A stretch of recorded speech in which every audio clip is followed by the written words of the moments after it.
Julius Caesar is born in Rome in 100 BC, according to the most widely accepted dating, into a very ancient family, the gens Julia, which liked to present itself as descended from Venus through Aeneas.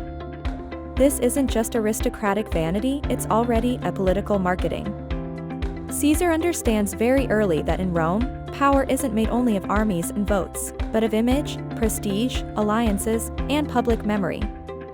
And on that terrain, he will become a master. As a young man, he steps into a violent and unstable Roman world. The Republic is still standing, but it is full of cracks, factional, economic crises, social conflicts, and generals who begin to matter more than the institutions. Caesar is also tied by family and environment to the popular side. His aunt Julia had been the wife of Gaius Marius, the historic rival of Sulla. When Sulla takes power and launches the proscriptions, Caesar is in danger. Sulla orders him to divorce his wife Cornelia. Caesar refuses. It looks romantic, but it is also a political act. I won't bend my private life to the blackmail of power. He survives, and learns a fundamental lesson: Rome rewards those who resist, if they come back stronger. In these years he is shaped by both weapons and rhetoric.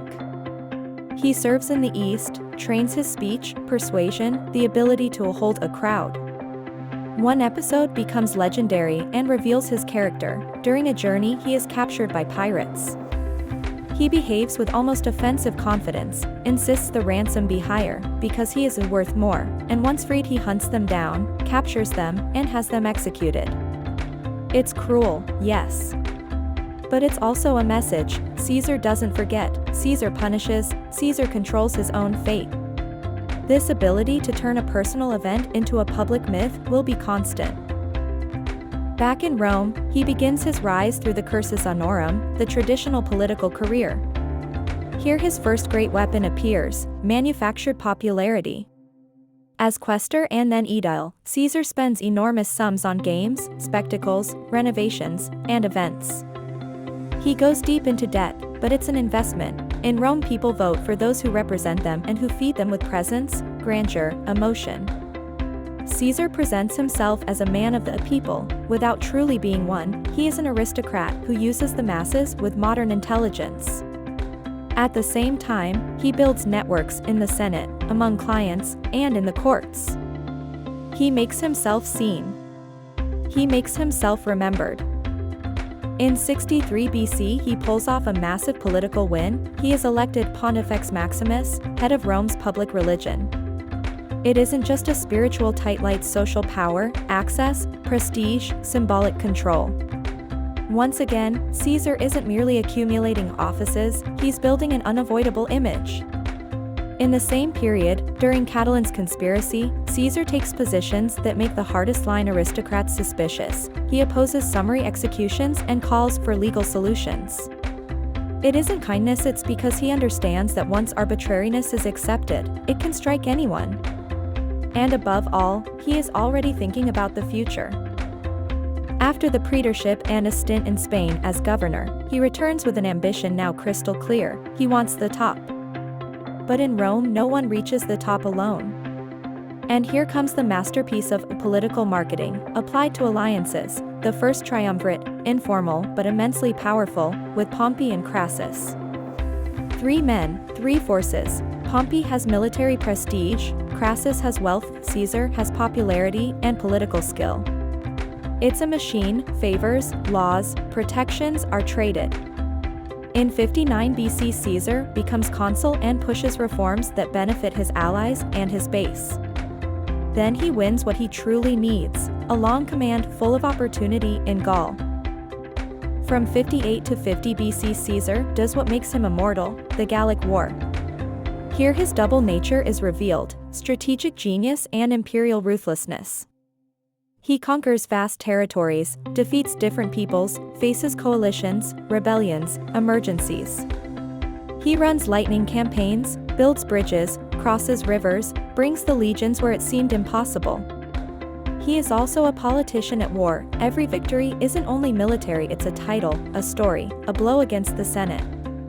And indeed Caesar writes his Commentarii de Bello Gallico, a text that seems plain, but is in reality a propaganda machine. He tells wars and enemies in a way that makes him appear always lucid, necessary, almost inevitable. It is strategic communication ahead of its time. But there is also the dark side. The Gallic campaigns mean massacres, deportations, slavery, the destruction of cities. Rome calls pacification what is often annihilation. Caesar isn't a humanitarian, he is a Roman conqueror, and glory is paid for with other people's blood. His fame grows because the Roman world rewards that kind of success, and he knows how to use it better than anyone.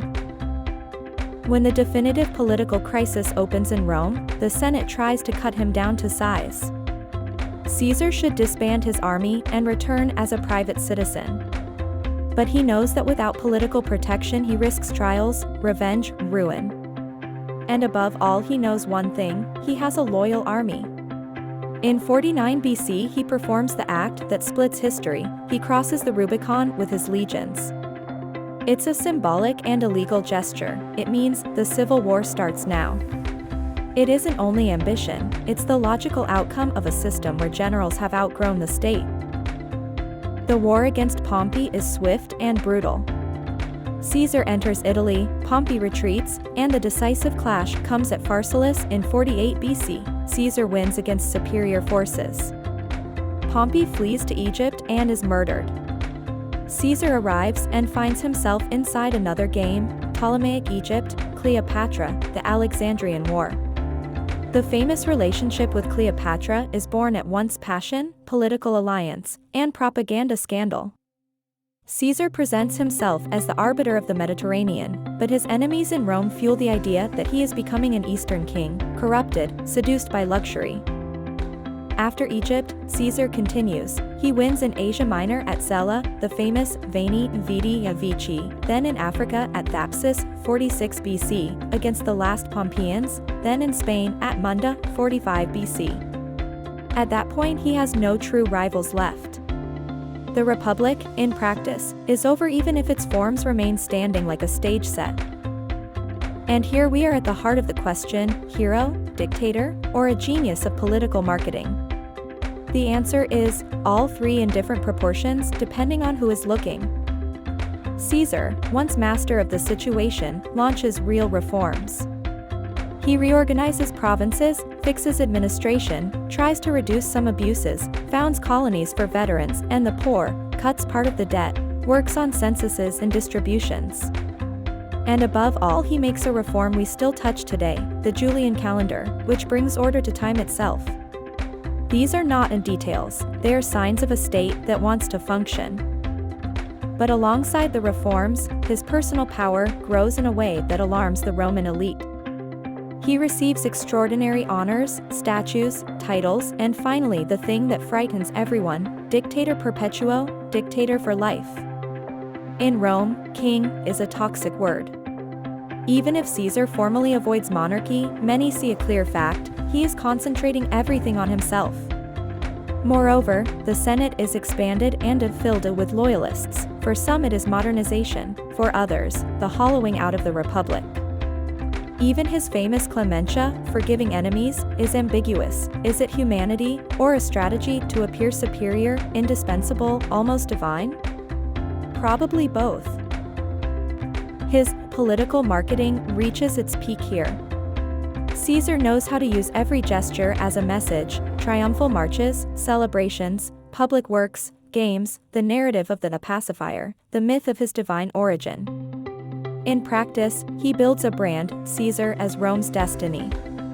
But that very brand produces panic. If Caesar is destiny, then the institutions no longer matter. On March 15, 44 BC, the Ides of March, the conspiracy strikes.